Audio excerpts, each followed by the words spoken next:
Bem, boa noite. Hoje a gente está aqui para fazer a aula de, de semiotécnica da disciplina de DTM e da orofacial. E essa aula é uma aula um pouco cansativa, porque a gente tem uma ficha consideravelmente grande. Eu estou com a ficha aqui em mãos.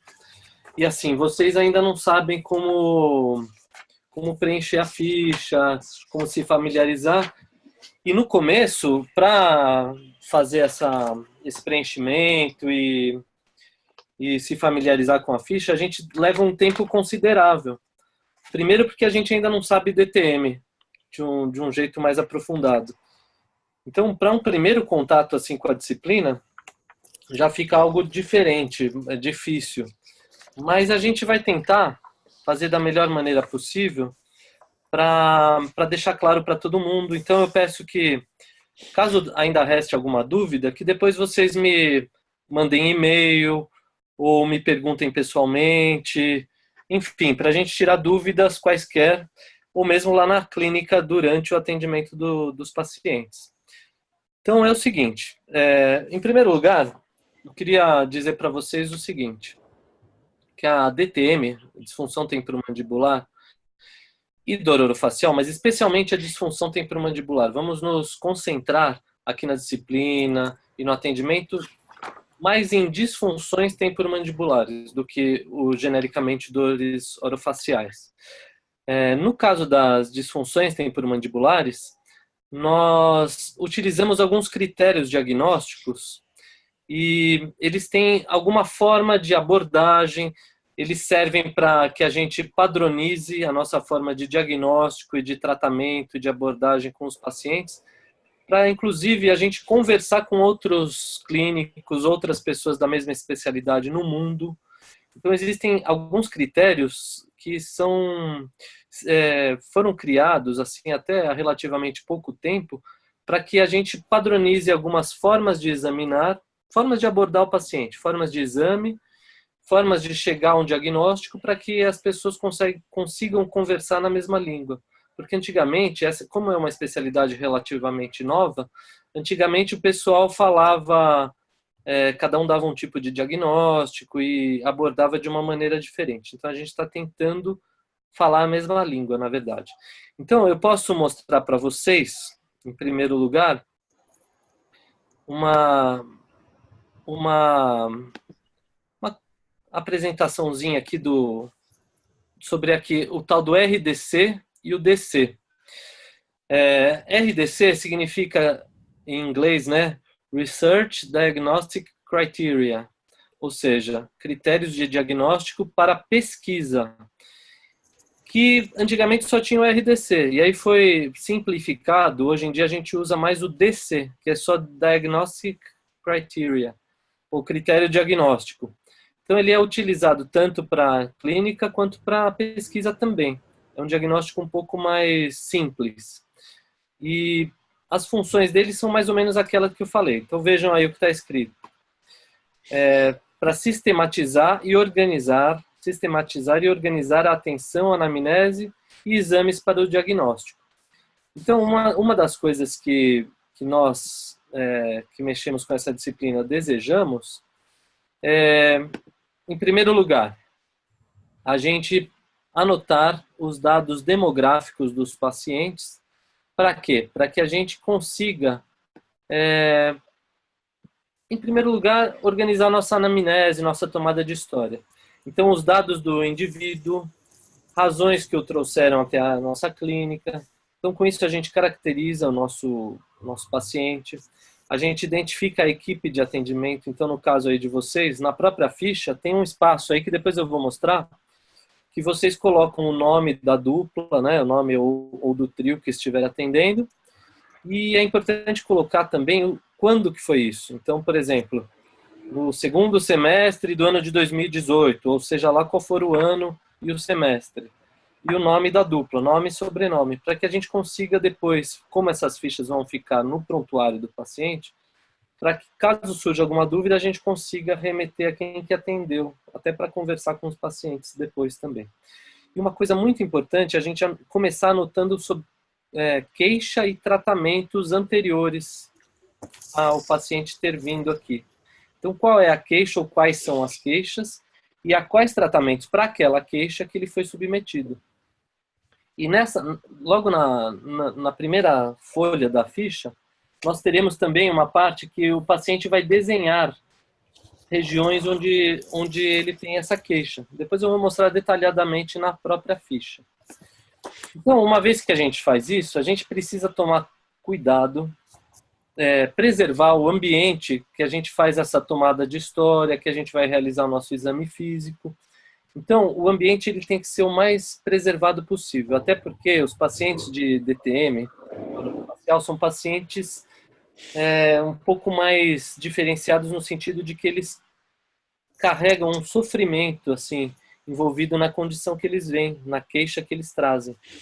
Então é importante, eu comentei para alguns estudantes que a gente tem que formar uma espécie de uma bolha, nem que haja uma conversa ou algum ruído na clínica, a gente dá uma atenção total para o paciente, olhar nos olhos dele, estabelecer o vínculo e a gente fazer uma bolha para mostrar que a gente está plenamente atento e prestando atenção para o paciente. E aí nós começamos a nossa tomada de história, depois a gente vai detalhar algumas coisas, mas é aquela tomada de história não só baseada no roteiro mínimo, mas também baseada naquelas outras questões que a gente já conversou na primeira aula sobre tomada de história também.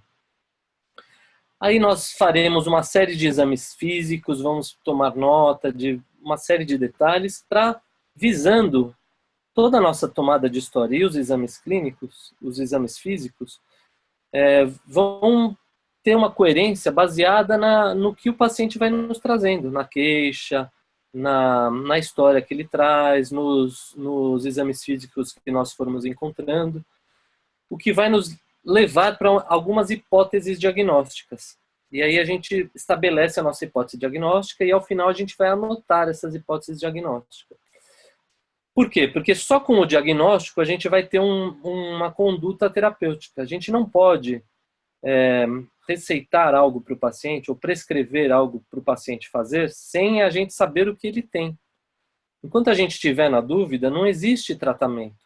A gente pode até ter algumas hipóteses diagnósticas que a gente está entre uma ou outra, que a gente vai elucidar através de alguns exames complementares, o que é uma exceção, porque em DTM, como eu já falei para vocês, o principal é o diagnóstico clínico. A gente só usa os exames complementares em pequenas situações. E aí a gente vai para as condutas terapêuticas. Tendo o diagnóstico, a gente vai para a conduta terapêutica. Então a gente vai ensinar, esclarecer o paciente o que ele tem, explicar o diagnóstico para o paciente. E aí a gente vai explicar como ele vai fazer, seja exercícios, sejam terapias físicas, etc. Aí a gente vai detalhar o que ele vai fazer e para que ele está fazendo aquilo. Qual o objetivo que a gente quer com essas condutas terapêuticas. E aí a gente dispensa o paciente, ele já foi orientado sobre o seu diagnóstico e sobre suas condutas terapêuticas. E no tempo que nós estabelecermos, ele vai retornar. E aí ele já deve ter feito em casa algumas condutas que a gente o ensinou. E aí a gente vai observar, numa outra consulta, como foi a evolução do caso. Para isso, a gente tem alguns critérios do que a gente vai comparar com a consulta inicial das consultas subsequentes. Então, a gente vai, através desses critérios, a gente vai observar se houve uma melhora, se houve um estacionamento do caso, se houve uma piora eventual. A gente vai reavaliar, inclusive, o nosso diagnóstico, porque dependendo, se o paciente aderiu ao tratamento e fez aquilo que a gente orientou direitinho, talvez o nosso diagnóstico não esteja correto. Aí a gente precisa reavaliar também o nosso diagnóstico e, eventualmente, mudar condutas, estabelecer outras condutas ou outras terapêuticas para esse paciente. Então, basicamente, todo o nosso raciocínio clínico e anotações de ficha, etc., são para levar para isso, tá?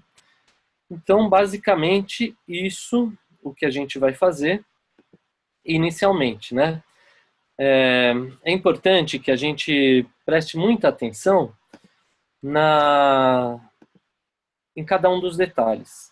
E aí eu peço para que vocês, embora seja algo que demore, essa tomada de história, etc, etc, eu peço que vocês tomem muita atenção com cada um desses passos. E, por favor, vão tirando dúvidas com a equipe, comigo, os professores, a equipe, para a gente saber como que a gente vai fazendo. Eu tenho mais alguma coisa aqui para mostrar para vocês, que eu vou mostrar ainda sobre o mesmo raciocínio, mas um segmento do raciocínio, certo?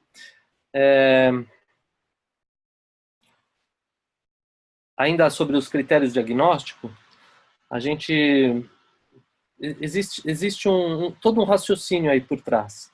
Então nós vamos pegar os nossos pacientes. Então eu vou compartilhar com vocês mais uma apresentaçãozinha, que vai ser dessa apresentação aqui. Então, nós podemos ver assim que o diagnóstico em DTM, como eu havia dito, ele tem tido alguns consensos na comunidade dos especialistas internacionais e dos pesquisadores. E aí, em 92, foi lançado o RDC, que depois, em 2010, agora, de 2010 para cá, a gente usa o DC. Então, o diagnóstico em DTM, em primeiro lugar, vamos fazer a tomada de história. E essa tomada de história, ela tem objetivos claros. Por exemplo, conduzir, como eu havia dito, a tomada de história tem que dar pistas para conduzir a uma hipótese diagnóstica, conduzir inclusive os nossos exames físicos. Tanto no RDC quanto no DC, a gente separa a nossa forma de avaliação do paciente em dois eixos principais. O eixo 1, que é o que a gente vai conversar principalmente hoje, a gente fala sobre exames físicos, tá? Então, além da tomada de história, os exames físicos. O eixo 2, que a gente vai fazer uma pequena adaptação, é um eixo sobre a parte emocional, a parte psicológica, que tem grande influência em questões crônicas, em dores, como são as dores orofaciais, como é a DTM também. Então, os exames físicos vão classificar o tipo de condição de disfunção temporomandibular e alguns subtipos dessas disfunções.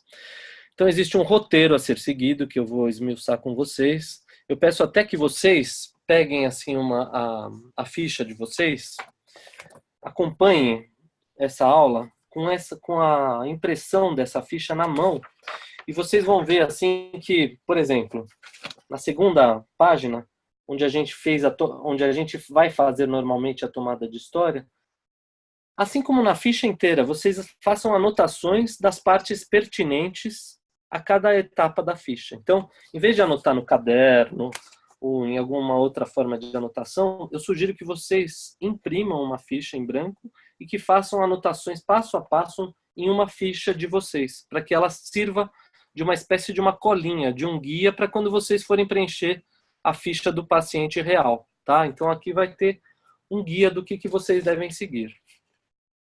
Então, como eu havia dito, a gente vai ter no eixo 1 um roteiro a ser seguido, e nós, aí na UF, nós adaptamos uma ficha que não é o RDC nem o DC puro, é uma adaptação, a gente pega um pouco de cada coisa, mas a gente já segue mais ou menos o DC. E aí a gente vai avaliar também outros fatores etiológicos multifatoriais. Nós vimos que a DTM é uma condição multifatorial, então a gente precisa fazer o nosso diagnóstico baseado em vários fatores de risco, várias etiologias, para a gente depois bolar nossa gama de terapêuticas também em cima dessas etiologias, tá? Então, isso que a gente vai fazer, isso que é o eixo 1, isso que é o exame físico, que basicamente está nessa ficha. O eixo 2, como eu havia dito, são fatores emocionais e psicológicos. A gente também fez uma grande adaptação aqui. A gente usa um instrumento chamado HAD. H de história, A de ansiedade e D de depressão. Então, história de ansiedade e depressão. É um instrumento que eu vou mostrar a bibliografia para vocês, de onde veio, e a gente faz uma adaptação aqui na UF também, não para a gente fazer nenhum diagnóstico assim, mas pelo menos para a gente fazer uma ideia, a gente ter uma ideia de como é o perfil emocional do nosso paciente e orientá-lo assim a eventualmente buscar ajuda de outros profissionais que trabalham de forma multidisciplinar, interdisciplinar e transdisciplinar conosco. Vocês vão ver que a DTM é uma especialidade que não trabalha sozinha. A gente trabalha com várias especialidades, a gente trabalha com várias profissões. Por exemplo, a fonoaudiologia contribui muito, a fisioterapia contribui muito. Na medicina, várias especialidades estão intimamente ligadas a nós. Então, os reumatologistas, ligados à parte autoimune, ligado à parte de articulações, etc., ligado à parte de dor, os otorrinolaringologistas, os neurologistas, os fisiatras. Então, existe uma gama de especialidades médicas que a gente faz contato e conversa no mesmo nível também. O que eu ia dizer também é a psicologia, né? Então, como a gente está também explorando aspectos emocionais, a psicologia e outras, inclusive terapias assim mais holísticas, às vezes a gente lança a mão. Eu vivo falando para vocês da importância da meditação, existe a prática da yoga, enfim, uma série de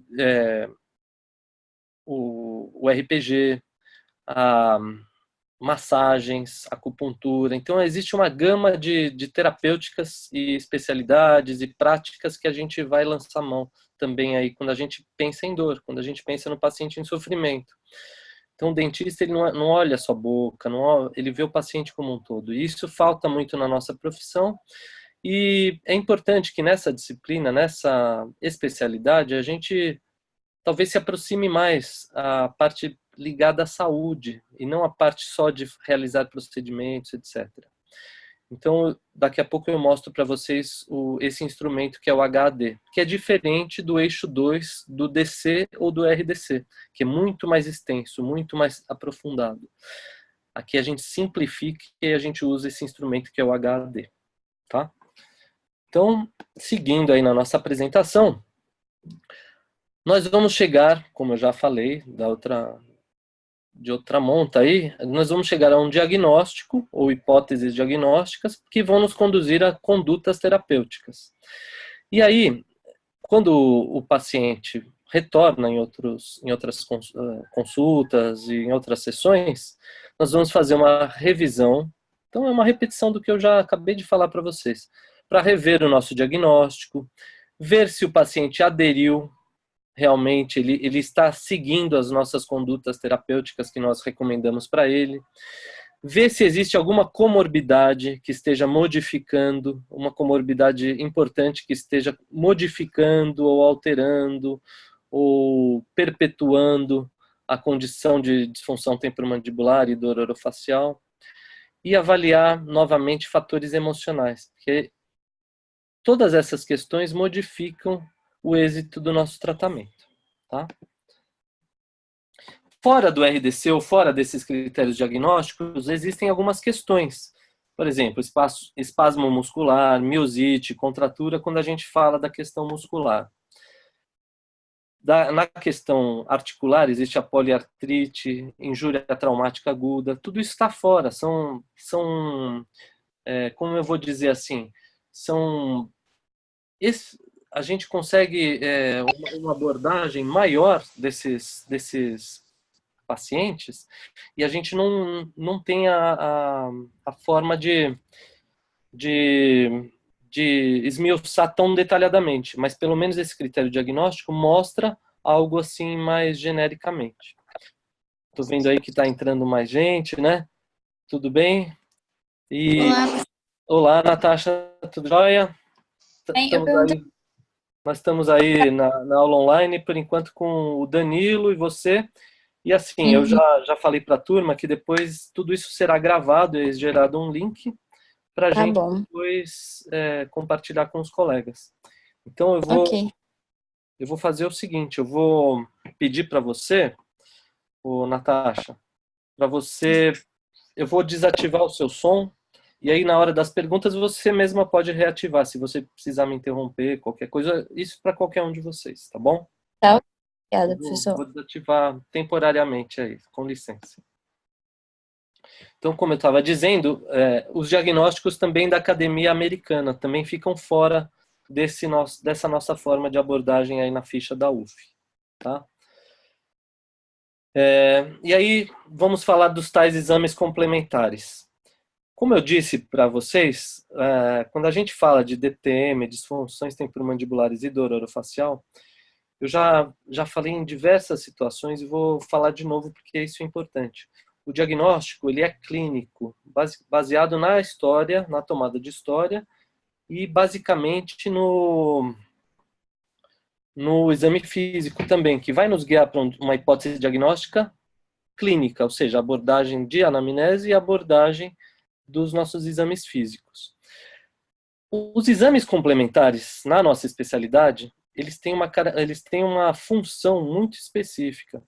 Então, por exemplo, eles devem ser pedidos quando a gente tem uma associação a uma história. A gente não deve pedir como rotina. Eu falei assim, a gente não fala assim, radiografias panorâmicas para todo mundo, tomografia para todo mundo, antes da gente fazer o diagnóstico. Então, primeiro a gente vê a história, etc.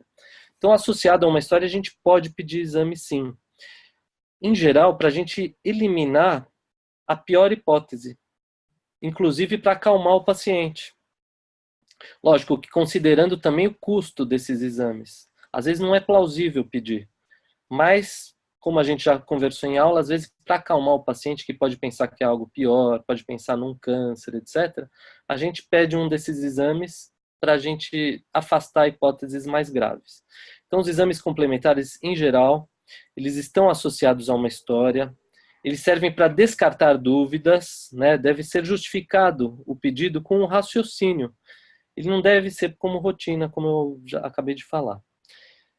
Não fazer associação direta da dor com alguma imagem. Muitos pacientes eles trazem para a gente, já no primeiro dia de aula, ou na primeira consulta que eles aparecem, eles vêm com uma pastinha ou um envelope na mão, com imagens que às vezes eles fizeram pedidas por outros profissionais.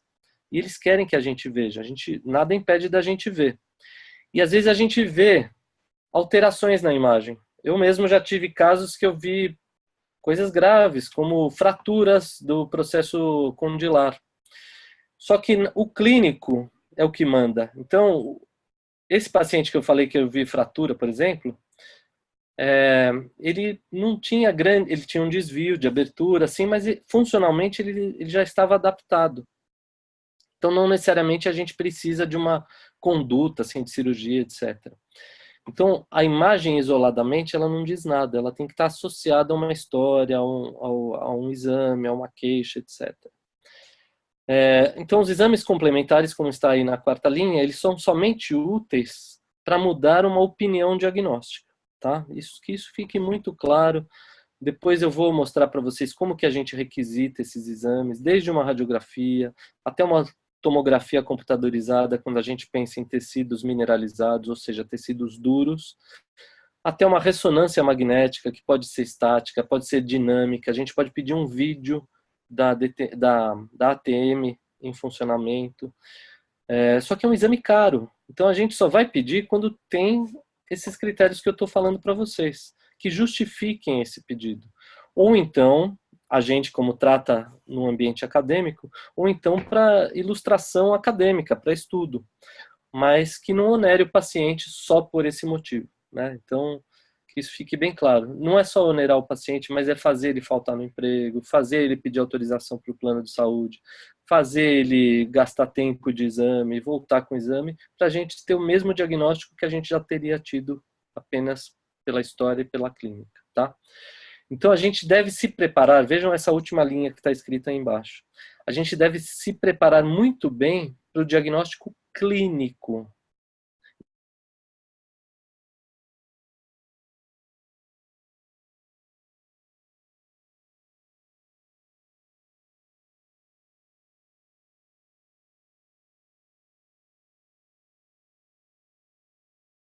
Então, toda a disciplina da sessão, como eu já falei. Aí a gente tem algumas formas da gente ver como que foi essa evolução. Então, ele pode estar sem sintomas, ou seja, melhorou tudo. Ou ele pode estar ainda com sintomas, mas estar muito melhor. Ele pode estar melhor, pode estar um pouquinho melhor, pode estar igual à situação inicial, ou eventualmente até pior. É o momento da gente até rever nossos diagnósticos e condutas terapêuticas, tá? Então, para isso que serve o nosso retorno também. Então, seguindo na nossa apresentação. Em geral, como um protocolo, assim, eu gosto de...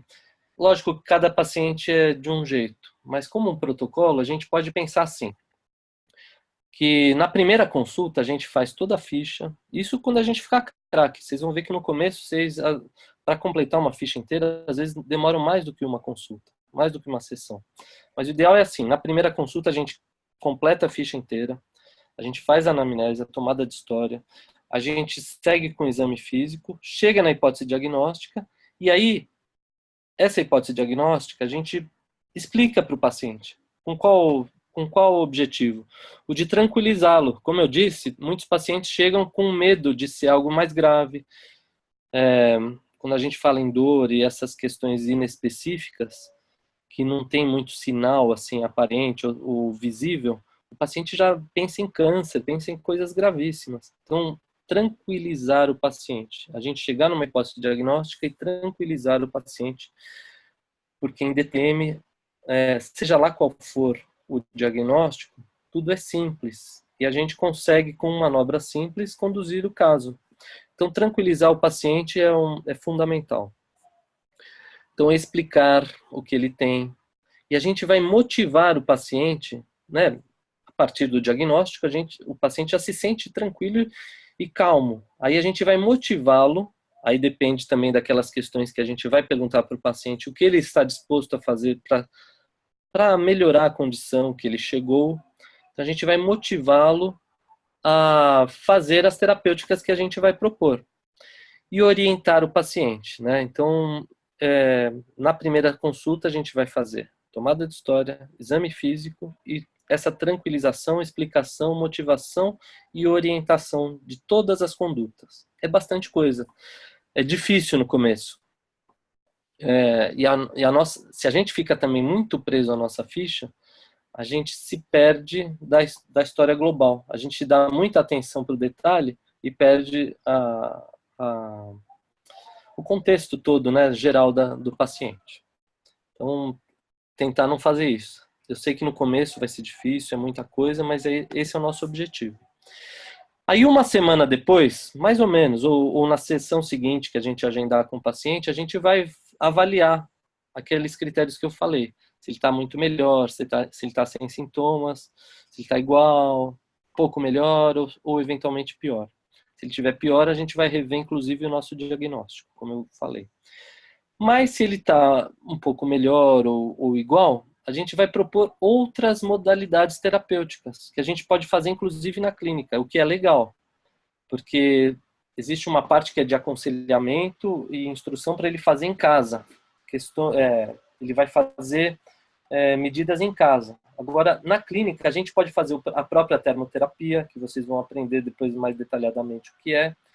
A gente pode fazer na clínica, a gente pode mostrar alguns relaxamentos, a gente pode mostrar algumas terapias físicas, alguns deslizamentos e massagens, algumas manipulações. Isso a gente aprende bastante com o pessoal da fisioterapia, né, Danilo? Você que é fisioterapeuta, eu aprendi muito com alguns fisioterapeutas como fazer algumas mobilidades articulares. Então a gente pode fazer isso numa segunda etapa. Na primeira é muita coisa, o paciente fica cansado e às vezes ele sai da primeira consulta até com mais dor, porque as palpações podem ativar os pontos latentes, né, de dor. Mas numa segunda consulta a gente muda a estratégia de abordagem, a gente faz coisas até para instruí-lo para ver se ele está fazendo do jeito direito, a gente faz no consultório ou na clínica. E eventualmente a gente pode utilizar a eletroestimulação transcutânea, né, que é o TENS. A gente pode fazer o agulhamento seco, que são terapêuticas que a gente vai se aprofundar melhor em outras aulas. Para questões assim de dor, o sistema de comporta, a teoria das comportas, a gente vai enganar o sistema que percebe a dor com outros estímulos, a gente vai relaxar. Então tem uma série de funções, por exemplo, o TENS. E o agulhamento ele vai trabalhar em pontos gatilho, em pontos de dolorimento, em áreas de contração muscular, que a gente vai tentar causar um twitch, que chama twitch, que é para relaxar aquelas bandas tensas, promover um maior aporte de oxigênio, um maior aporte energético, né? Entrando oxigênio, o paciente consegue ter mais energia, porque depois é uma crise energética, a gente vai falar sobre isso na parte de fisiopatologia da condição da DTM muscular. Nós vamos promover uma maior drenagem dos metabólitos, das substâncias algogênicas, etc. Então, isso na primeira semana. E reforçar e corrigir as coisas que ele já vem fazendo da semana anterior ou da sessão anterior. Então, a gente vai verificar como ele está fazendo as terapêuticas que a gente ensinou e, eventualmente, modificá-las ou corrigir para ver se ele está fazendo realmente do jeito correto. E aí, um bom tempo depois, a gente vai fazer uma outra reavaliação. A gente vai fazer de novo a palpação de alguns pontos que foram as queixas principais. Podemos fazer agulhamento também. E em 3 sessões, se a gente conseguir, assim, a gente já libera o paciente.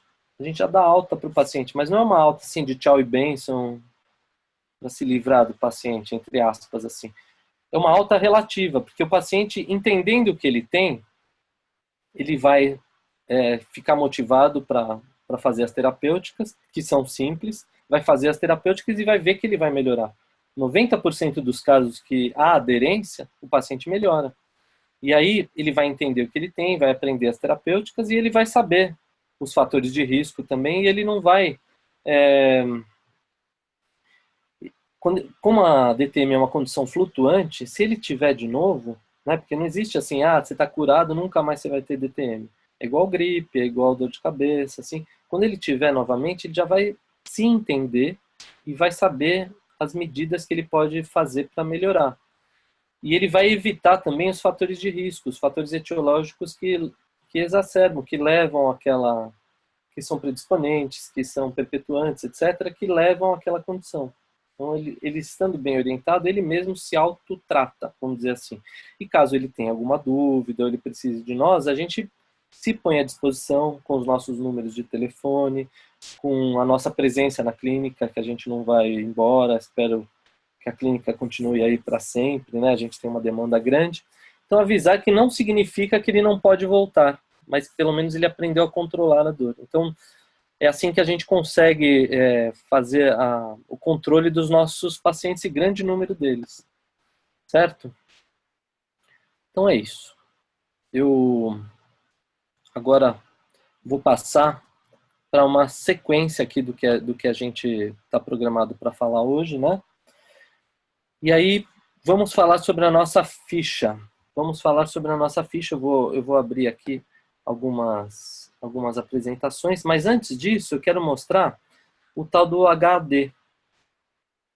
Em primeiro lugar eu vou mostrar o HAD, que eu falei do eixo 2, lembram a história de ansiedade e depressão?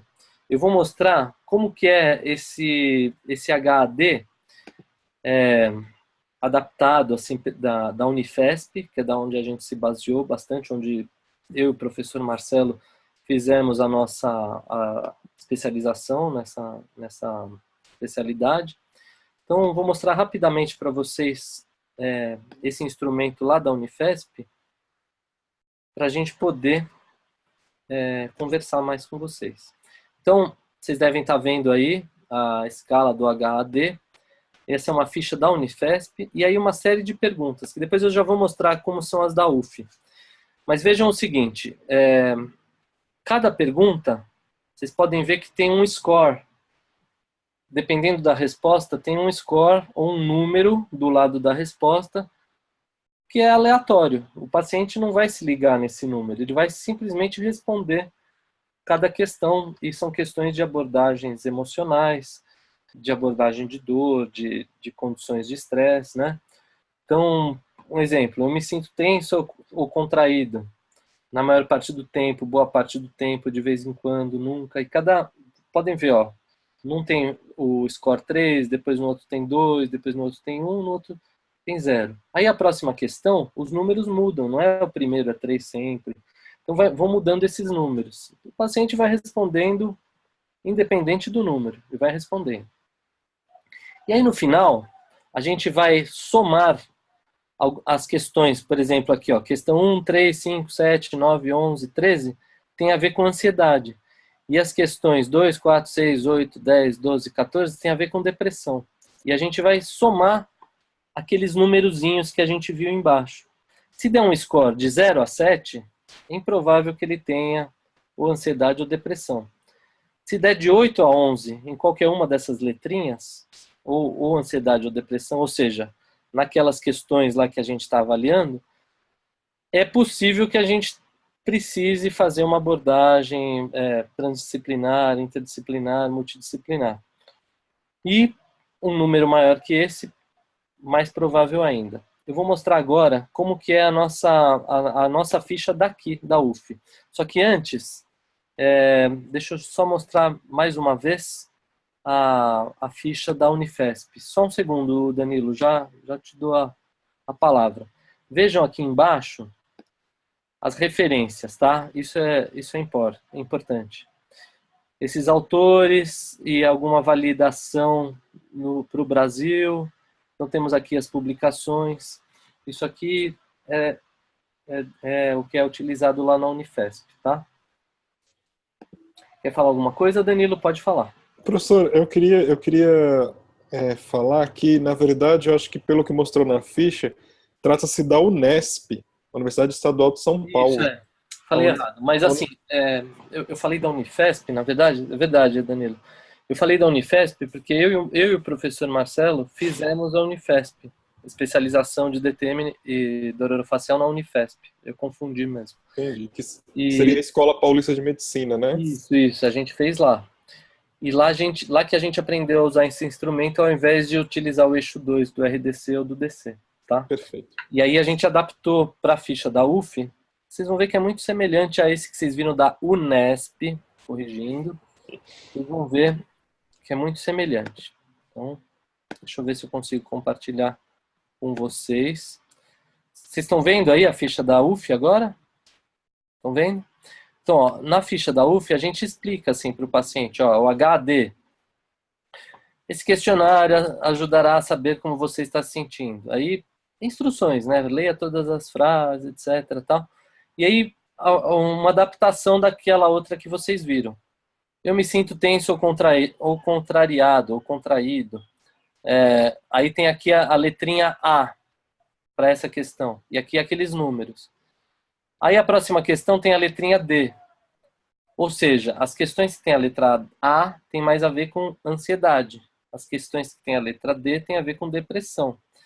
No final de todas as perguntas que o paciente for respondendo, a gente vai somar os números de A e de D separadamente, com os scores que estão em cada uma dessas respostas de cada uma dessas questões. E aí, se der aqueles números que eu mencionei para vocês, a gente já vai ter um instrumento de como abordar esse assunto com o paciente. Porque é delicado a gente falar assim, ó, você precisa ir no psicólogo. A gente fala de questões emocionais, etc., mas é um instrumento até para a gente puxar esse tipo de assunto, de questão com o paciente. Tudo bem? Então, é isso. Alguma dúvida aí, Danilo? Ficou claro aí? Beleza. Obrigado aí pela contribuição, tá? Então, vamos seguir. Agora, eu quero mostrar para vocês a nossa própria ficha mesmo da faculdade. Então, peguem, por favor, a ficha aí da faculdade. Quero só, antes disso, eu quero mostrar um trabalho também que a professora Renata, que acompanha a gente, assim, a professora Renata Nogueira Barbosa, ela fez um trabalho bonito, assim, que ela já apresentou. Na verdade, é fruto até do TCC dela, que ela falou sobre o RDC e o DC e tal. E aí ela fez algumas comparações em relação a áreas de palpação, a como que é o diagnóstico na, no RDC, como que é no DC, que locais a gente examina por um critério diagnóstico por outro, e quais os diagnósticos possíveis que a gente chega. Então, eu tenho esse material, depois quem quiser eu posso também compartilhar com vocês. E a professora Renata, já digo que ficou uma especialista nesse assunto aí também. Então, agora vamos para a nossa ficha, né? Nossa ficha. Só uma coisa também que eu acho interessante mostrar, que também da professora Renata, é isso aqui. Deixa eu compartilhar a tela com vocês, que vocês vão gostar. Ela criou, deixa eu mostrar antes para vocês, antes de compartilhar a tela, ela criou um marcador de livro, está aqui.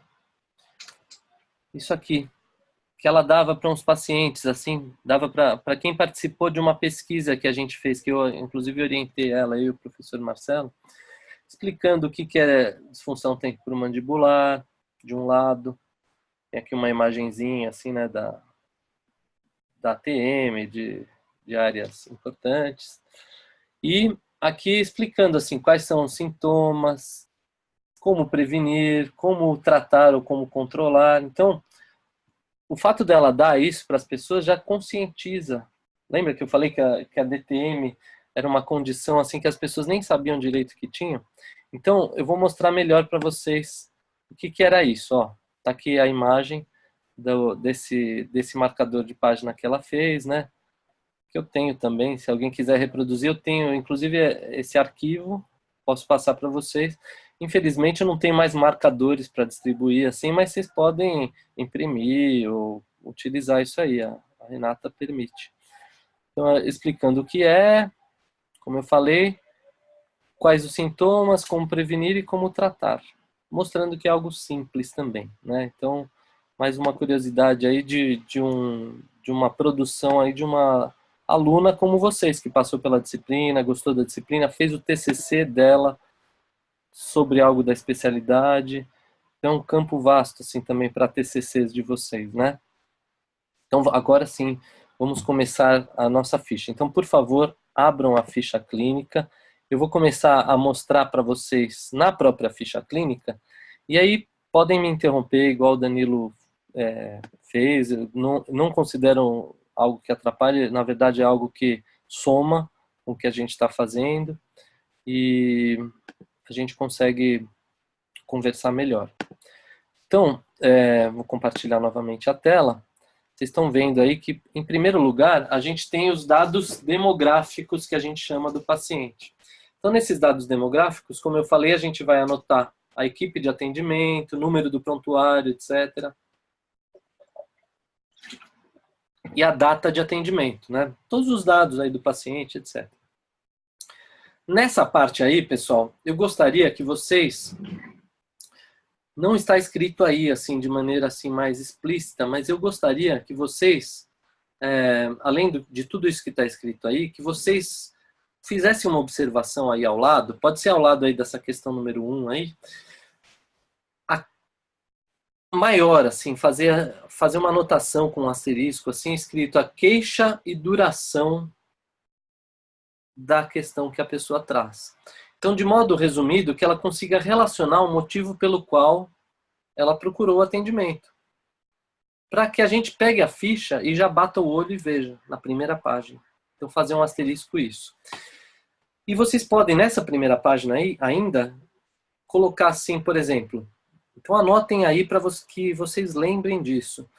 A queixa e duração do que traz. Então, a queixa principal, na verdade. Pode ter até mais de uma queixa que a gente vai esmiuçar na tomada de história. Mas queixa e duração, tá? Da queixa principal.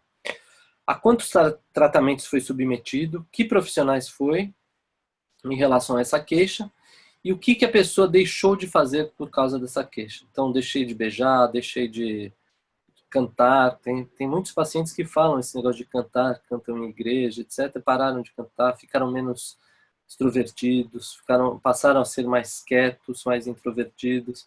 Então isso é uma questão importante a gente deixar. O que você deixou de fazer por causa dessa queixa? Porque isso vai ver, a gente vai ver não só a questão física, mas também a questão emocional envolvida nisso também. Então a gente anota aí, logo abaixo desse quadro aí dos dados demográficos. Acho bem importante a gente ver isso. Eu quero mostrar para vocês também, numa outra apresentação para vocês, rapidamente assim, sobre o que seria interessante também para, como eu falei, assim, de uma evolução terapêutica, como que a gente vai analisando se o paciente está melhorando ou piorando ou se o nosso diagnóstico está incorreto, né? Fala, Danilo. Quer falar alguma coisa? Professor, me fez lembrar uma coisa aqui com a questão do grau de instrução. Sim. Porque muitas das vezes os pacientes que chegam para a gente, eles não são alfabetizados, às vezes eles não sabem nem, né, ler, e tratando-se de, assim, de ser uma conveniência de ser um não alfabetizado e possuir sinais de que poderiam estar relacionados com depressão, né, ansiedade. Como é que a gente pode lidar com isso? Como é que eu vou passar a ficha para que ele responda isso? Não, aquela ficha do HD é só se ele for alfabetizado. Inclusive, essa ficha do HD, ele que tem que responder. Então, porque eu fiquei imaginando isso, que por algum acaso eu poderia fazer as perguntas, mas eu poderia ser Não, detencioso, né? não, porque aí na própria validação do instrumento, diz que não pode ser desse jeito. Tem que ser realmente a própria pessoa que lê e responde. A gente não pode interferir, porque às vezes no nosso próprio tom de voz, a gente fala: como você se sente quando foi contrariado, assim, um exemplo, assim. Se sente mal ou se sente bem? Sabe assim, no nosso tom de voz a gente pode induzir. Então isso é um viés que estraga o instrumento. Então ele que tem que responder. Se por acaso ele não for alfabetizado, a gente não aplica esse instrumento. Perfeito. Essa é a diretriz que a gente usa. Obrigado até pela pergunta. Professor, Oi, Natasha. daí considerando isso, no caso de um paciente alfabetizado, a gente não tem um meio de fazer perguntas que relacionem mais a questão psicológica? Sim, tem. A gente pode depois abordar, ou antes, abordar assim, na nossa tomada de história. Mas o instrumento HD, a forma como a gente aplica esse instrumento é realmente dar na mão do paciente. Entendi. E ele responde sozinho e depois entrega para a gente e depois a gente avalia o resultado. Então, Entendi. normalmente, na nossa clínica, a gente faz isso quando a gente está pensando nas hipóteses diagnósticas. Quando a gente vai conversar com o professor, quando a gente vai conversar com outra equipe, a gente deixa aquele instrumento para o paciente, explica que é importante para questões de dor, etc., mas ele responde sozinho. Entendi. E vale a mesma coisa, depois eu vou chegar na parte do desenho aí da ficha, que está embaixo aí da ficha. Mesma coisa, a gente também não pode desenhar por ele. O paciente que tem que desenhar. Que aí ele pinta, ou circula, ou achureia, vai fazer essa parte do desenho aí, da forma como ele achar melhor. Assim. Tá bom, Natasha? Tá bom, obrigada, professor. Então, só mostrando aí o que está aí na tela compartilhada, assim, aquele negócio da evolução do tratamento. Isso não seria na primeira sessão, seria outras sessões. Alguns quadros dessa forma, assim, uma outra forma da gente organizar, para a gente ver se está melhorando ou diminuindo. A gente pode fazer todas essas questões aí enumeradas assim nessa coluna em relação a datas que a gente vai colocando diferentes datas. Então a gente consegue ver uma espécie de um gráfico, ou xizinhos assim, se está melhorando ou piorando. Então, assim, eu particularmente não uso dessa forma, assim, mas tem gente que gosta dessa forma de abordar. Eu particularmente, como já falei, não uso. Então vamos voltar lá para a nossa ficha, né? Então, opa, tá mostrando a ficha, né, agora, para vocês, né, Danilo? Mostrando a ficha, beleza.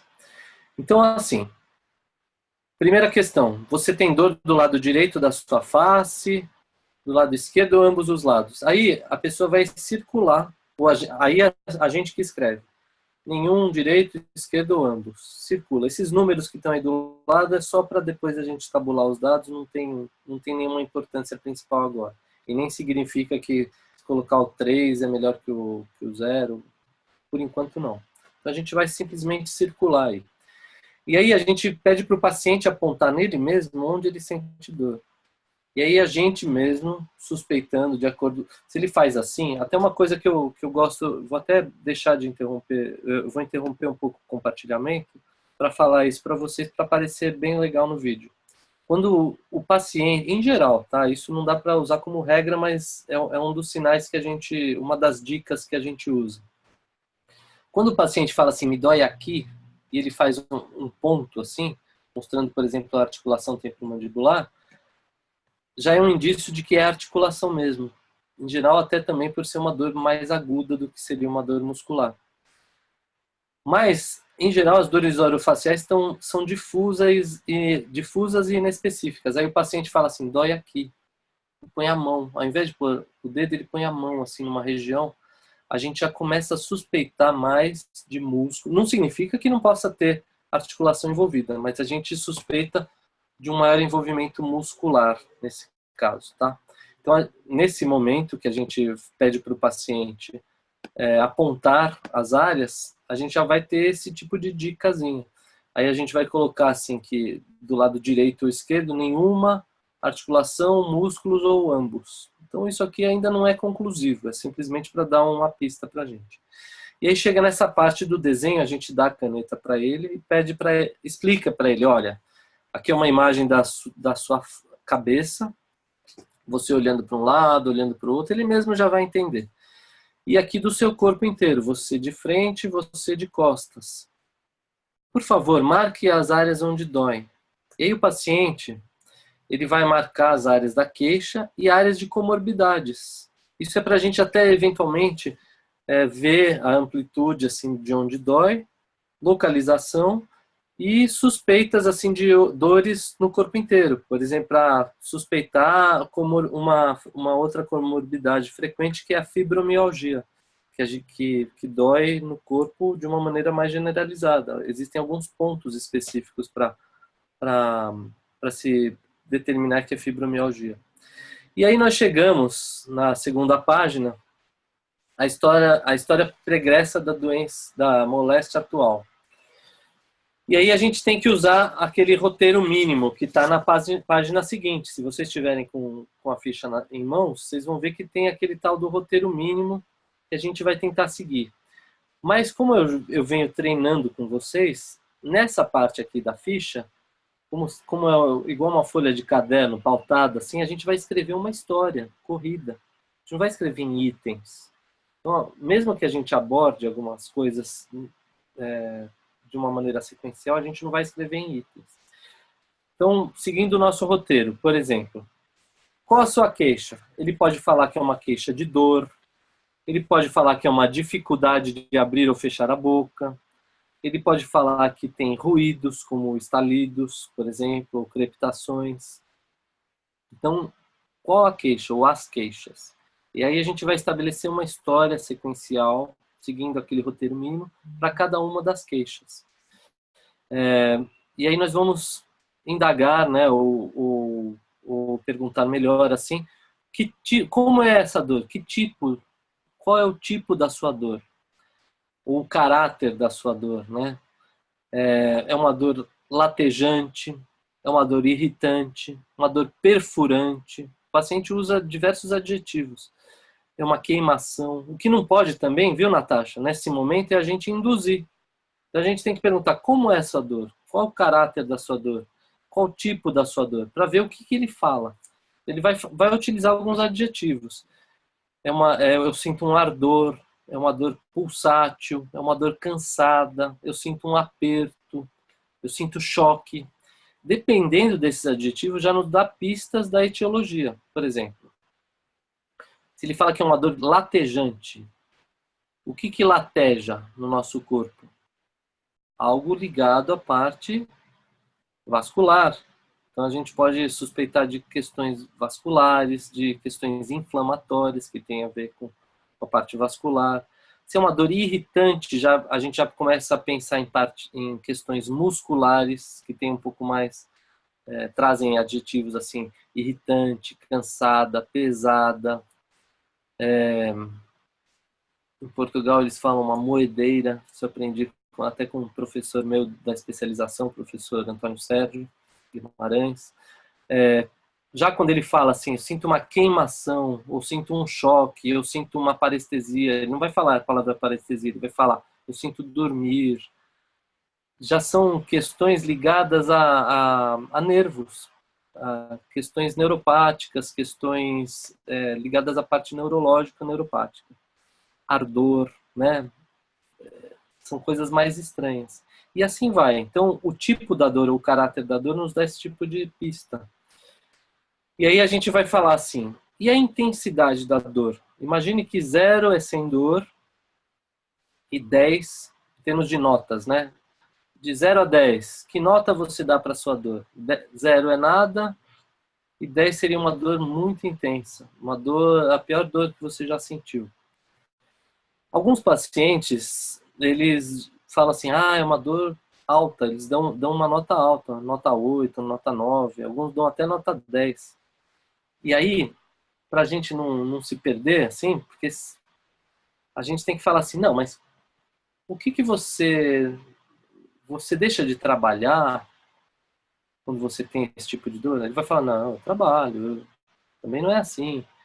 Por exemplo, hoje mesmo eu tive uma dor de cabeça e fui numa visita domiciliar, etc. Então, a gente vê que não é uma dor tão incapacitante assim, mas é algo incômodo. Então a gente relativiza assim para o paciente e ele mesmo começa a entender sua própria dor. Então colocar um score de 0 a 10. É difícil isso, porque é subjetivo também. E aí a gente aborda qual a localização da sua dor. Onde ocorre a dor? Então tentar identificar, até nesse mapa que tem aí embaixo, aí, vou colocar na página seguinte aqui, ó. Estão vendo esse mapa das regiões topográficas? A gente tentar, inclusive, anotar com esses nomes mais técnicos, vamos dizer assim. Eu tenho até também essa imagem melhor. Se vocês quiserem, depois eu posso passar para vocês o arquivo dessa imagem mais coloridinha, assim, melhor para vocês. Então, deixa eu compartilhar aí para vocês verem do que se trata. A gente reproduziu lá. Então, vejam, ó. O mapa das regiões topográficas, vamos dizer assim, como a gente fala. Então, em vez da gente falar assim, na parte de trás da cabeça, a gente fala na região occipital, na região cervical posterior, região do trapézio, região parietal, região temporal, frontal e assim por diante. E olhando de frente, região geniana, região bucal, região parietídeo macetérica, região temporal, região pré-auricular, quando a gente se refere a ATM, região zigomática, infraorbital, etc. Como a gente está vendo aí. Hoje mesmo, eu estava com fortes dores de cabeça. E eu encontrei a médica, né, que trabalha lá com a gente, a doutora Mônica. Eu falei assim, eu estou com uma forte dor de cabeça na minha região frontal e região assim de seios maxilares, mais do lado direito. Expliquei para ela. Aí ela e a minha esposa, que é médica, também falaram assim, pode ser uma sinusite. Então, é provável que realmente deva ser. Mas a gente utilizar nomenclaturas técnicas para a gente, inclusive, conversar com essas outras profissões, especialidades médicas. Se a gente falar assim, no rosto, na bochecha, fica de um jeito extremamente leigo, assim, e feio, né?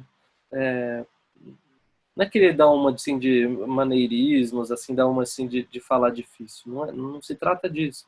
Mas se trata da gente utilizar uma nomenclatura mais técnica, né? Então, vou voltar lá para a nossa ficha clínica. Então, essa imagem aí, nós temos melhor na nossa ficha clínica, como vocês estão vendo aí. Então, voltando lá. Seguindo aqui até o roteiro mínimo, assim, que é o que vocês vão colocar lá depois na tomada de história. Lembrando, até é oportuno falar assim, que a nossa tomada de história não se limita a isso. Existe aquela parte assim muito além desse roteiro mínimo. O que eu te trouxe aqui, o que você deixaria de fazer por conta dessa condição, etc., que está naquela primeira aula, inclusive do relatório que vocês já entregaram sobre tomada de história. Aliás, alguns relatórios bem interessantes, eu gostei. Então, voltando, falamos sobre a localização, onde ocorre a dor, identificar a região no mapa, se é uni ou bilateral, se irradia, se é só naquela região mesmo, ou se irradia ou não, etc. Evitar falar essa palavra irradia. A gente pode falar assim, essa dor ela fica só na região, ou ela espalha, ou ela corre para outra região. Falar com outra nomenclatura também. Tempo de início, isso é importante também. Aí a gente vai perguntar o período que começou a queixa do paciente. Então, o paciente não vai falar, foi há 2 meses e 17 dias. Ele vai falar assim, não, foi quando meu filho se formou. Ele vai relacionar com algum fato da vida dele. Foi quando eu me casei, quando eu me separei, quando eu perdi o emprego, quando eu defendi meu doutorado, várias situações assim. Ou então quando na época que eu começou essa dor, foi quando morreu uma pessoa querida da minha família.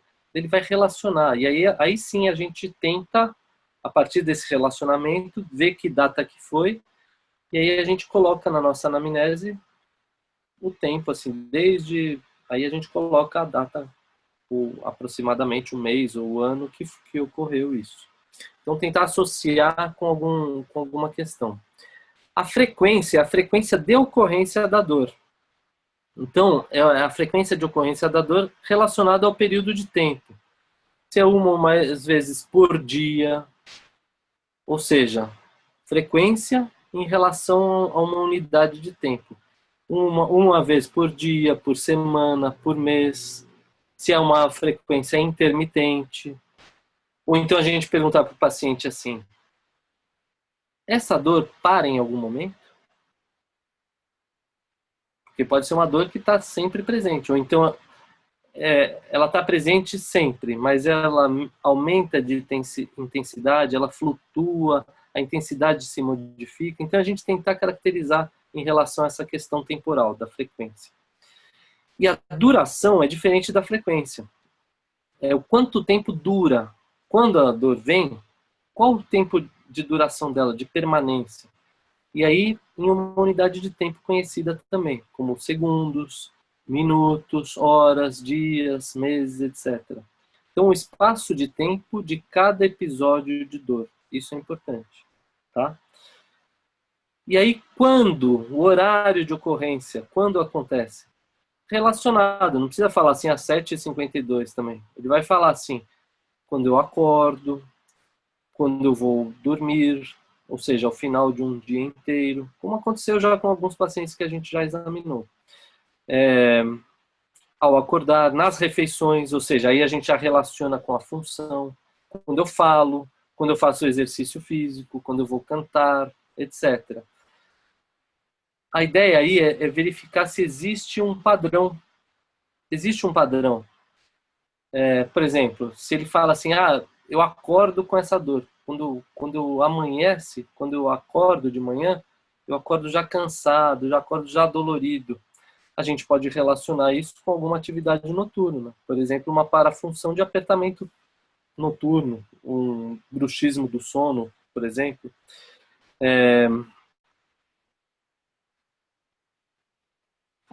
Relacionado com a função da mandíbula, ou então quando fala assim, ao término de um dia inteiro, é porque fez provavelmente alguma parafunção em vigília, né, durante o dia. E assim vai.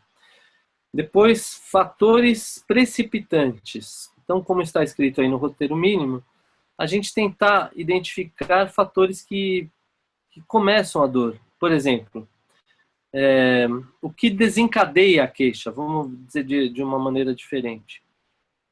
Alguma comida em especial, algum cheiro, para a gente relacionar com até questões neurológicas. Quando eu mastigo, relacionar com questões de função. Quando eu escovo os dentes, ou quando eu escovo o cabelo, quando eu penteio o cabelo. Quando eu faço alguma coisa específica, quando eu bocejo, quando eu engulo, quando eu falo, quando eu aperto os dentes. Então, relacionar com alguma questão funcional, etc. Barbear-se, como está escrito aí, lavar o rosto, virar a cabeça. Tentar relacionar com efeitos ou atividades parafuncionais, como está escrito aí no roteiro mínimo. E aí a gente já vai esmiuçando. E quando melhora? Quais são os fatores de melhora? Tentar investigar fatores que atenuam essa queixa, ou que eliminam essa queixa. Por exemplo, quando eu fico em silêncio, quando eu repouso, quando eu fico no escuro, quando eu faço massagens, quando eu tomo medicamentos. E aí, se a pessoa menciona medicamentos, a gente tem que anotar também qual a dose e frequência. Tentar identificar também em um espaço, por exemplo, no mês, quantas vezes eu uso esse medicamento, ou numa semana, quantas vezes eu uso, qual a dose que eu uso, etc. A gente tentar esmiuçar e detalhar isso aí é muito importante. Porque, eventualmente, o paciente pode também utilizar muito medicamento e fazer abuso de medicamento. Existe um padrão aí que a gente consegue identificar se a dor está sendo perpetuada por um efeito rebote de uso de medicamento também. E fatores de piora. Só antes de falar sobre os fatores de piora, o critério que a gente usa para esses efeitos rebote, por exemplo, se a medicação estiver sendo utilizada por mais de 3 meses, já é algo para a gente se preocupar, com uma frequência assim muito alta. Por exemplo, em um mês eu uso mais do que 15 dias, já é algo para a gente fazer um alerta. Se em uma semana eu uso mais do que 3 vezes, 3 dias na semana, é um alerta. Pode suspeitar aí o efeito rebote. Porque o efeito rebote, na verdade, é uma perpetuação da dor, uma manutenção dessa automedicação. Hoje em dia, a indústria farmacêutica, as propagandas, o boca a boca, assim, induz as pessoas a se medicarem muito, né? Uma alta medicalização. E aí vamos falar sobre os fatores de piora. Aí é o contrário. O que agrava essa queixa? Por exemplo, um esforço físico, o calor, o frio, o barulho, a função, ou seja, quando eu vou comer. Só uma coisa para a gente diferenciar do que precipita a dor, que é o que a gente já tinha perguntado. É assim, a dor já está instalada, e aí eu faço alguma coisa e isso faz piorar a dor. Então é diferente do precipitante, tá? O precipitante é assim, não tenho a dor e aí faço alguma coisa que me cause a dor. O fator de pior é assim, a dor já está instalada e aí eu, por exemplo, vou fazer ginástica, eu pioro a dor, tá? Então essa é a diferença dos fatores de piora. E aí nós vamos falar os fatores acompanhantes, que podem ser fatores assim relacionados à parte autonômica, algumas coisas neurológicas, né? Por exemplo, pode piorar os sentidos, então a gente pesquisar a visão, paladar, audição, olfação, gustação, se há alguma mudança, assim, para a gente tentar ver se algum fator neurológico está envolvido. Se dá tontura, por exemplo, se dá fraqueza, se dá alguma contração muscular, algum espasmo. Fatores autonômicos como lacrimejamento, coriza, congestão nasal, tontura, como eu já falei, aumento da temperatura corporal, frio, mudança de cor, tem gente que fica hiperemiado, transpiração, indigestão, náuseas, vômitos, etc. Qualquer fator que esteja sempre junto quando ocorre a queixa que ele traz. Então, identificar isso. E aí a gente vai para a história anterior. Então, investigar se houve algum acidente, algum trauma, um tratamento ortodôntico ou ortopédico, alguma doença articular, não só no local, mas em outras articulações, alterações de oclusão, presença de sons, né? Crepitação, estalido, etc. Ruído, se tem dor, se não tem dor. Entender toda a história que trouxe essa doença. E investigar também a história familiar, se alguma pessoa da família apresenta ou apresentou a mesma queixa que esse paciente está trazendo. E como eu falei dos tratamentos anteriores, que a gente até anotou lá na primeira parte da ficha, relatar quais foram, se faz uso de alguma medicação, se fizer anotar a dose, frequência, como eu já falei também, se foi prescrito ou não, se foi automedicação, etc. E quando a gente tem vários tipos de dor ou diferentes queixas, a gente fazer essa história, esse roteiro mínimo para cada uma das queixas. Então, assim, só dessa fase aí já demanda bastante assim da gente investigar o paciente. Então, separar as queixas com diferentes localizações e seguir o roteiro para cada uma dessas queixas. Já vou te dar a palavra, o Danilo, só para concluir aqui. Se tiver, por exemplo, a queixa de zumbido, plenitude auricular, como a gente comentou do texto, como que é a gente caracterizar esses ruídos assim, por exemplo, é um ruído de campainha, é o ruído daquela panela de pressão, tipo tsh, aquele barulhinho da panela de pressão, asas de borboleta, apito, rádio fora do ar ou televisão assim quando não está bem sintonizada, etc. E aí, só concluindo essa primeira parte, investigar hábitos, se a pessoa tem algum hábito parafuncional, se não tem, como que é a qualidade do sono, se tem algum bruxismo de vigília, bruxismo do sono, se rói unha, se morde lábios, bochechas, se tem qualquer outro tique assim que seja digno de nota. Teve uma paciente que a gente atendeu essa semana que ela tinha o hábito de fazer assim com o lábio. Ou então colocar objetos na boca, etc. E assim vai. Fala, Danilo, o que você ia falar? Perfeito, professor. Professor, eu tenho a seguinte dúvida. Novamente eu trago a questão da experiência dos pacientes que chegam na nossa clínica, né, para o atendimento nas outras especialidades. Muitas das vezes os pacientes eles vêm com um pacotinho de doenças, com diversas queixas, diversas coisas.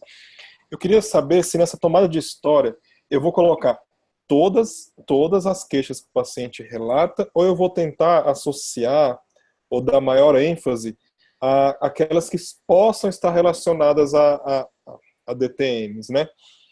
Claro que a gente não tem essa experiência agora, mas, por exemplo, o paciente chega com um quadro de cervicalgia, lombalgia, psoríase, um quadro de cistite, um quadro de gastrite.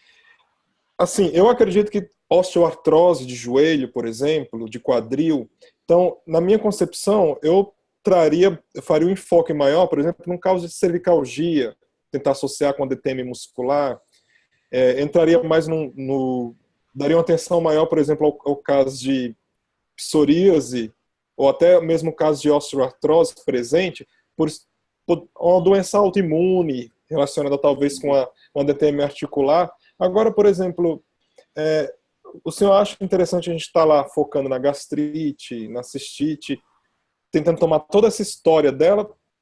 O que o senhor acha? É assim, em primeiro lugar, em relação a isso que você falou, algumas coisas já nos dão suspeita e existem alguns padrões mais conhecidos. Por exemplo, pacientes mais idosos, a gente já suspeita de algumas condições degenerativas, por exemplo, das articulações. Então, por exemplo, artrites e artroses são mais frequentes em pacientes mais idosos. E aí o sinal que a gente vai depois examinar na hora que a gente for fazer palpação da articulação e tal, por exemplo, a crepitação, um sinal frequente. E aí a gente pergunta as demais articulações do corpo, etc. Então aí é relevante esse tipo de abordagem. Pacientes jovens, aí vale a pena a gente indagar sobre questões autoimunes, como você colocou, que podem estar relacionados a questões reumatológicas, de articulação, etc., de interesse, inclusive, que aí, assim, se existem questões autoimunes ligadas a articulações, por exemplo, a grandes articulações, joelho, quadril, punhos, cotovelos e ombros, é provável que tenha algum sinal, sintoma também nas articulações temporomandibulares. Então, aí se faz relevante também. Mas, assim, a gente tem que tentar trazer tudo para a nossa especialidade. Até oportuno, que você falou, que eu vou mostrar para vocês, vou compartilhar agora uma tela, da nossa ficha de triagem. Não sei se eu estou indo pelo caminho que responde a sua pergunta, tá, Danilo? Mas, se não tiver, depois me fala, me interrompe de novo. Mas, assim, já aconteceu em inúmeras turmas, as pessoas fazem a ficha inteira e demora 1 hora, assim, para no final concluir que não é DTM que ele tem. Não é paciente nosso. Então existe uma ficha de triagem que a gente utiliza, que é essa que eu vou mostrar para vocês. Que seria essa ficha aqui. Que eu já enviei por e-mail também para a turma. São 4 perguntas, que são as 4 perguntas da Academia Europeia de Dor Orofacial. Então tá aqui, número de prontuário, etc. Na verdade, a gente deveria fazer essa ficha antes de começar a outra, né? Você tem dor quando abre amplamente a boca ao mastigar 1 vez por semana ou mais? Ele vai responder sim ou não. Você tem dor nas têmporas, rosto ou na articulação temporomandibular 1 vez por semana ou mais? E assim vai. E assim as outras questões. Tem sentido sua boca travada, com dificuldade de abri-la confortavelmente, tal? Sente dor de cabeça mais de 1 vez por semana, tal? Essas questões já dão um indício de uma abordagem maior. Mas ainda assim pode ser que não seja paciente de DTM, mas já dá uma bela triada, assim. O que a gente tem percebido na nossa clínica é que existem pacientes que não tem nada a ver com a DTM. Essa semana mesmo, se não me engano, foi a Natasha mesmo que atendeu um paciente que não tinha nenhum sinal ou sintoma. Ela me falou. Na verdade, não foi, Natasha? Na verdade, assim, ele tinha alguns desgastes, ele tinha algumas, inclusive, fraturas incisais e tal, que mostrava que ele tinha o hábito de apertar dentes ou de ranger dentes, etc. Mas sem nenhuma dor, nenhum sinal articular, nenhum sinal muscular, nada que interferisse na vida dele. Inclusive, ele falou que foi aqui que ele descobriu que ele tinha um problema. Aqui não, no caso, na faculdade. Ele descobriu, porque antes ele nem tinha percebido que ele tinha aqueles desgastes. Pois é. Nada. Essa questão é a seguinte. A gente não pode ignorar que ele tem isso e tal, e que precisa ser protegido. Por outro lado, a gente não pode também transformar em paciente todo mundo, né? Então é uma questão filosófica e difícil de ser abordada, porque assim, a gente vai fingir que o paciente não tem problema e que não tem desgaste, não fazer nada. Não é isso que eu defendo, não. Mas assim, a gente atende pacientes sintomáticos, que têm questões de dores, etc., além dos sinais de desgaste, etc. Então, é importante que a gente separe esses tipos de demandas de paciente. Então, nada impede a gente de tratar, por exemplo, esse caso, que ele não tem nenhum sintoma e nem era algo cognitivamente perceptível por ele, mas que é digno de uma atenção odontológica, né? Agora, a atenção de dor orofacial é diferente de simplesmente mexer com o dente, né? Então, são essas questões que me preocupam, assim. Significa que a gente vai dispensar ele e não fazer nada? Não. A gente vai fazer sabendo que não é um paciente de DTM. É um paciente que tem sequelas de um desgaste, etc., de uma atrição. Então, é diferente a nossa abordagem, sabe, Natasha? E assim, na faculdade, quem que cuida desse tipo de paciente? Pelo menos para proteção, quem que faria um aparelho interoclusal como um escudo de proteção? Nenhuma outra especialidade faz. Quem faz é a gente. Mas que fique claro que a gente não está tratando de dor orofacial. A gente está fazendo um escudo para proteger a dentição dele. E aí cabe reabilitação, cabe reabilitar uma eventual perda de dimensão do paciente. Ai, desculpa, professor. Vou tirar o som aqui. Mas não é você que tá latindo, né, Natasha? Né? Não, não, é o cachorro. Você não precisa pedir desculpa. O cachorro late assim mesmo. Não tem problema. Eu gosto de cachorro. E quando a gente dá esse tipo de aula online, isso é muito comum, entendeu? É engraçado, às vezes, só mudando um pouco de assunto, eu já dei aula assim que eu vi barulho de descarga, assim, tipo, a pessoa tá no banheiro, assim, a descarga. Uns barulhos muito mais constrangedores, ou outros barulhos corpóreos, assim. Aí a imaginação vai longe, né? Ou então a mãe chamando, gritando, Natasha, vem aqui logo. Coisas assim, isso é comum de aulas online, assim. Então, só para descontrair um pouco, assim. Danilo tá se matando de rir lá. Risadas, né? Brigas, um irmão xingando o outro. É comum. Não se preocupa, assim. Eu também gosto de cachorro, não tem problema. Mas ficou claro, Danilo, faltou alguma coisa nas questões que você queria que eu respondesse? Na verdade, professor, ficou assim a questão. Então vamos focar naquilo que possa estar relacionado a gente, deixar mais de lado algo, ou vamos fazer por completo mesmo? É porque eu penso na viabilidade do atendimento, entendeu? Porque como o senhor falou, elencar todos esses pontos em cada tomada de história para cada queixa do paciente, talvez a gente vai perder umas 2 clínicas para fazer tudo isso. Não, eu penso, eu entendi. Eu penso que a gente tem que direcionar nossa anamnese e nosso exame para a nossa especialidade. Mas nós somos profissionais de saúde, então, assim, é nosso dever falar, eventualmente, se ele precisa consultar algum outro profissional, então, chamar a atenção dele, porque às vezes o próprio paciente não sabe, né? Então, a gente tem que explicar para ele. Então, nesse sentido, é importante.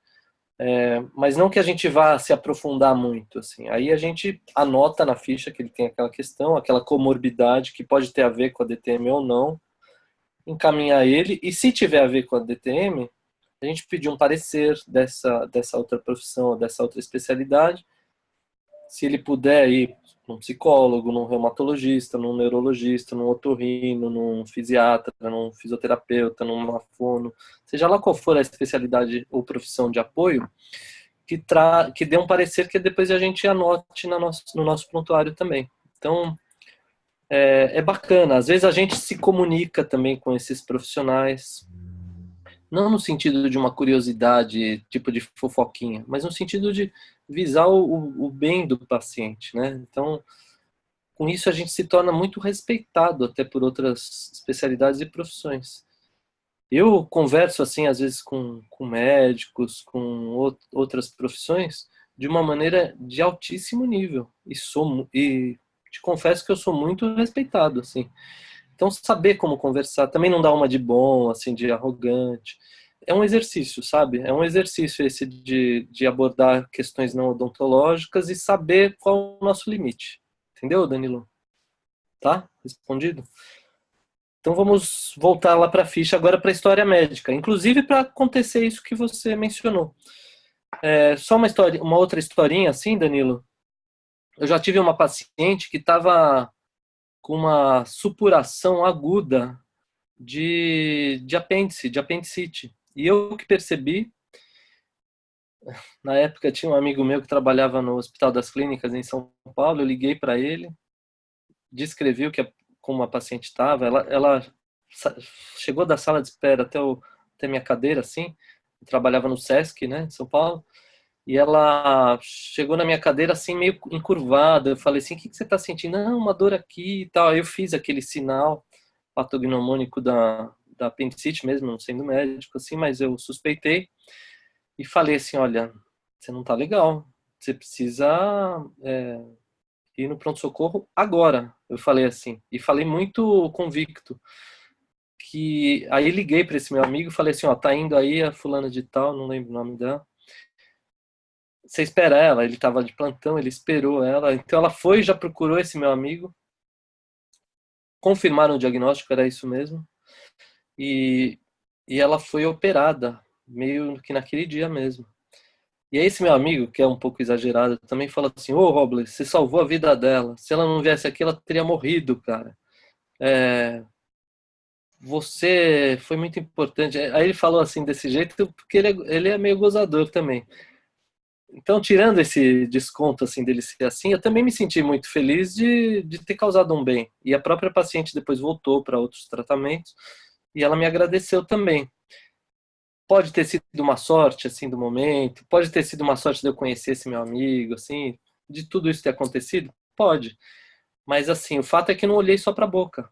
A gente poderia ter comido bola nessa. Então, ter um olhar mais amplo é importante, viu, Danilo? É aí que eu queria chegar. Mas não necessariamente que a gente tenha que perder tempo nisso. A gente segue na nossa especialidade, mas dá atenção global, que o paciente não é só uma boca ambulante, né? Ele é uma pessoa, assim, e vale, assim, vale essa atenção, assim. Acho que é importante, sim. Então, voltando para a ficha, tá, pessoal? Aí a gente chega na parte da especialidade da história médica, né, do paciente. Tratamento atual. Especificar aí a especialidade, ou seja lá o que for que ele esteja tratando.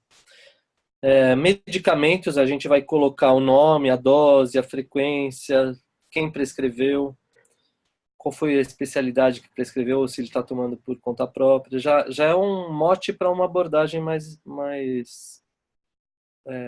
relativa a essa questão, né? Se ele tem alguma alergia à medicação, a algum alimento, etc. Uma análise sensorial, a gente questiona sobre os órgãos dos sentidos, né? A sensação visual, o tato, a audição, o paladar, etc. Tabagismo, elitismo, ou se ele tem alguma drogadição. Se a gente... Aí vai a nossa postura de novo. Se a gente chega assim jocoso ou com um olhar malandro, assim, ou pouco profissional, a pessoa não vai falar pra gente isso. Ela vai se preservar. E às vezes tem um interesse importante. Por exemplo, nas parafunções, dependendo se a pessoa é alcoolista ou se ela faz uso de alguma droga, por exemplo, êxtase ou cocaína, alguma droga assim que acelera o sistema nervoso central, pode ter efeito também no apertamento dentário. Se faz uso assim de determinados medicamentos. Então, esse tipo de conhecimento é importante. E se a gente chega assim no jeito, e aí, usa droga, assim, meio malandramente, assim, ele não vai falar. Ele não vai confiar na gente porque ele vai ver que a gente não está sendo profissional. Que aí vira uma fofoca de faculdade, o que não é legal. Então, a gente ainda é imaturo. Não falo a gente assim, mas talvez a nossa profissão ainda é imatura em relação a essas questões. E a gente tem que começar a ter mais seriedade para as coisas. Questões musculoesqueléticas, pesquisar principalmente acidentes, né, se tem alguma história de trauma, etc., ou alguma questão de uma questão mais sistêmica, mais geral, por exemplo, fibromialgia, etc. Se tem dores miofaciais também, que não na face, né? Então, investigar isso. Questões endócrinas, pesquisar basicamente diabetes, hipo ou hipertireoidismo. Então, questões bem genéricas, assim. Em relação às meninas, né, as mulheres, podemos perguntar assim, se o ciclo delas é regular, se ela faz uso de anticoncepcional ou não, porque tem influência em algumas dores crônicas também. Então, de novo, a seriedade. Não é perguntar por malandragem, por curiosidade, por infantilidade, mas perguntar porque tem uma relação com o que a gente está tratando. Então, a nossa postura é fundamental. Então, eu vejo que a DTM é um exercício também de um respeito para o outro, né? Da mesma forma como a gente gostaria de ser respeitado. Doenças infectocontagiosas. As principais, hepatite, HIV, tuberculose, alguma questão assim relacionada à parte infectocontagiosa. Doenças respiratórias, Isso tem a ver também com a questão orofacial também, por exemplo, pneumonia, bronquite, asma, sinusite, rinite alérgicas ou outros tipos de rinites. Podem ter respiração bucal ou não, questões assim de hiperplasias em vias superiores altas, né? Por exemplo, obstruções de alguns cornetos nasais, questões de garganta, amidalites, etc., assim, podem ter a ver com as nossas condições também, que a gente tem a ver na ortodontia, tem a ver com a gente também da DTM também. Doenças cardiocirculatórias, pressão alta, baixa, histórias de acidentes vasculares encefálicos ou risco para isso, se faz uso de medicamento, etc.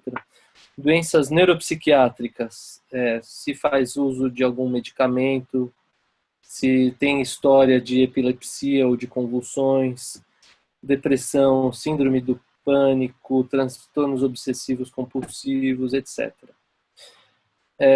Doenças gastrointestinais, gastrite, úlcera, refluxo, síndrome do intestino irritado, diarreias frequentes, sangramentos na evacuação, enfim. Hoje mesmo eu comentei assim com o pessoal da equipe que a gente foi, hemorroidas. Então, para a gente tentar identificar também como alguns hábitos e coisas de relevância para nossa questão. Doenças geniturinárias, infecções urinárias, cálculo renal, e assim vai. Outras, né? Em relação à pressão arterial, é importante saber aferir a pressão arterial, saber aferir a oportunidade de uma aferição também. Não dá para a gente fazer logo que o paciente chega, ele tem que estar em repouso. Então, treinar isso. Quem não sabe fazer, treinar a aferição de pressão arterial. O próprio Danilo, ele levava lá o esfigmo dele, o esteto, ele fazia isso. Faltou alguma coisa que eu não falei? Outras aí a gente pode pôr sobre qualidade do sono, se tem algum distúrbio do sono, insônia, se tem apneia, se ronca, se tem alguma questão relacionada a isso. Em relação àquelas problemas neuropsiquiátricos, em geral os pacientes deprimidos tendem a adormecer mais facilmente, ou tendem a acordar mais à noite, tem facilidade ou dificuldade para voltar a dormir, investigar isso. Pacientes que têm fibromialgia, como eu já mencionei, eles acordam se sentindo mais cansados do que quando foram dormir, e assim a gente vai. E aí nós temos esses testes funcionais. Eu penso em fazer o seguinte agora, daqui para frente. Eu vou interromper essa aula agora, porque só desses testes funcionais a gente já vai ter algumas dúvidas que eu vou fazer numa segunda parte da aula. Então eu vou interromper essa aula agora. Eu cheguei a fazer um teste funcional naquela paciente que foi lá, amiga do Danilo, inclusive, a Tassiana, né? Amiga da Tatiele, né? Fiz o teste funcional nela porque eu suspeitei de um problema de ordem articular, mas como é algo assim um pouco mais difícil, eu vou interromper essa parte da aula e a gente vai dar a segunda parte em outro momento, tá bom? Então, paramos na história médica e vamos continuar a segunda parte da aula a partir dos testes funcionais. Eu quero saber se até agora foi tudo entendido, muita informação, eu sei que é. Imaginem que essa aula, quando a gente dá em sala de aula, é uma aula super cansativa, por isso que eu estou querendo fazer ela online, para a pessoa ir digerindo aos poucos. Então, é uma aula difícil de ministrar e difícil de assistir também. Por isso que talvez o fato dela estar gravada aí fique mais fácil da pessoa ver aos poucos, né? Então eu vou fazer em 2 partes ou até eventualmente até 3 partes. Então a partir de hoje eu encerro aqui no término desse quadrinho da história médica. A gente continua a segunda parte a partir dos testes funcionais. Como é que estão, meninos? Tudo bem, Danilo? Natasha também? Tudo bem, professor. Muito bom. Eu vou interromper aqui o compartilhamento e quero ouvir de vocês, assim, algum feedback de você e da Natasha e eventualmente de quem estiver assistindo aí num segundo momento, né? A aula gravada. Tem Fala, algum Natasha. comentário, Natasha? Eu achei a aula ótima e achei muito interessante esse negócio da gente poder assistir a aula online, porque, por exemplo, eu entrei e já tinha começado um pouco, aí eu vou esperar sair o link da próxima aula, eu vou assistir de novo, vou pausando. Eu acho isso bem legal, que isso permite que a gente até faça o estudo no nosso, assim, no nosso tempo, sabe? Legal. E eu pretendo fazer várias aulas, assim, para ter um banco de aulas online também. O que Uhum. não significa que a gente não pode ministrar essas aulas presencialmente também, Certeza. entendeu? Então, eu tô buscando fazer isso para a gente ganhar dias de clínica. Então, essa aula que a gente está dando aqui, eu já não vou dar mais presencialmente, a não ser que tenha algumas dúvidas, assim, mas a gente transforma esse dia, que seria essa aula teórica, num dia de clínica. A gente pode atender mais pacientes. É. E, e clínica para os alunos, eu sei que é algo mais estimulante também. Como eu falei em sala de aula, assim, tem um ônus isso. O ônus é que em casa vai ter que ver uma aula em casa, não vai ver novela, não vai ver Netflix, outras Netflix. coisas, né? Esse é o ônus. Mas essa foi uma das demandas que nós fizemos na turma passada, não é, professor? Porque Isso. justamente esse espaço de... Nós sentimos falta, nós até achamos equilibrada a questão de atendimento e aulas, mas nós sentimos faltas de discutir os casos. Então, muitas vezes, até teve uma das meninas lá que comentou assim, eu só peguei caso não tão importante, não tão interessante como o de você. Então, chegou a comentar isso. Então, essa troca, né, imagine trazer toda essa tomada de história de um paciente, pensar no plano que vai fazer, e acaba todo mundo ganhando com isso. E nesse processo é interessante fazer dentro da sala de aula, né? Então, assistir às aulas. Nós até tínhamos combinado, né, professor, de tentar fazer essas aulas todas nas férias, né? Para que essa próxima turma, a turma atual, assistisse quando fosse possível, fizesse da mesma forma que a gente faz no Netflix, um intensivão, nem sei como é que é a palavra. Uma maratona. Uma maratona, fizesse uma maratona de vídeo de DTM para chegar e discutir. Muito bom mesmo, porque sobra tempo para debater cada caso. Aí todo mundo aprende com cada paciente. Aos poucos a gente vai formando esse banco de aulas, né? E nada impede da gente ter discussões presenciais. E em relação a isso que você falou de discutir casos dos outros, etc., a gente vai tentar fazer isso tanto presencialmente quanto por essa plataforma online também. E aí a gente vai ter também um banco de discussões de casos, assim, é isso que eu gostaria de fazer também. E você acabou dando uma ideia legal. Essa discussão online pode ser interessante para o nosso projeto lá do Melhor em Casa, hein? Também. Dá pra gente... Eu penso assim, viu, Danilo? Que naquele projeto, assim, a gente pode avançar em muita coisa. A gente já tem aprendido bastante, assim, mas aí é um outro assunto, né? Não é dessa discussão, assim. Mas essa plataforma, ela é útil para muitas coisas. E eu pretendo utilizá-la com maior frequência. Espero que os estudantes aí da UF também gostem disso. Enfim, a gente vai testar diferentes métodos, né? Perfeito, perfeito. Um relato aqui mais pessoal em relação ao preenchimento da ficha.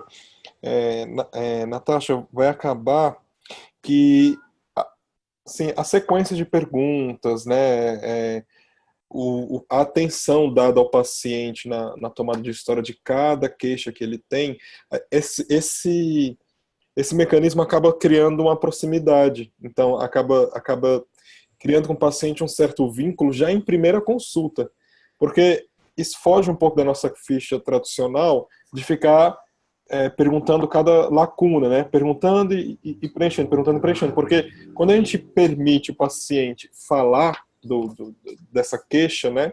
Porque você até vê, o professor deu esse roteiro mínimo para a gente seguir, mas na hora da conversa a gente não vai ficar perguntando tipo de dor, intensidade de dor, a gente acaba perguntando de uma vez, né? Acaba dando um espaço para o paciente responde e você já vai colocando. Então, esse mecanismo acaba criando uma proximidade muito boa com o paciente. Já na primeira clínica, a gente já conquista o paciente, já se sente estimulado para voltar depois, e acaba criando também um estímulo para que ele faça o tratamento que a gente propõe já na primeira clínica. Então, é legal. Eu acho que a abordagem assim é bem interessante nessa ficha. Parece ser muita coisa, mas na verdade vai ser um bate-papo bem proveitoso para os dois. Isso é muito bom.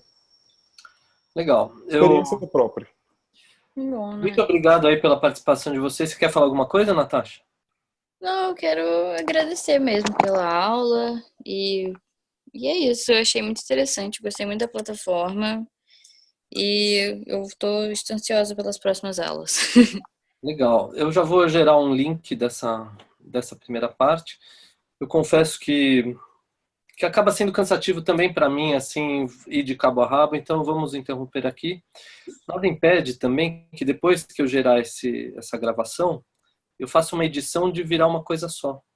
Aí eu posso emendar essa aula na outra, e aí quem quiser assistir, assiste numa toada só. Mas eu vou gerar um link único dessa aula, como se fosse primeira parte, assim, e depois a gente combina aí a sequência e a segunda parte, tá bom? Bem, Espero que vocês possam participar de novo e que mais gente possa estar aí também. Obrigado, viu, Danilo? Muito obrigado aí pela parceria, Danilo. Você como ex-aluno aí da disciplina e um amigo, assim, tem contribuído bastante. A Natasha também é uma pessoa sensacional. Eu estou muito animado com essa nova turma aí e o meu desejo é ir melhorando cada vez mais, tá bom? Muito obrigado aí por tudo, pela atenção. obrigada a você, professor. Tudo de bom. Pra Boa você. noite. Boa noite. Boa noite. Tchau, tchau.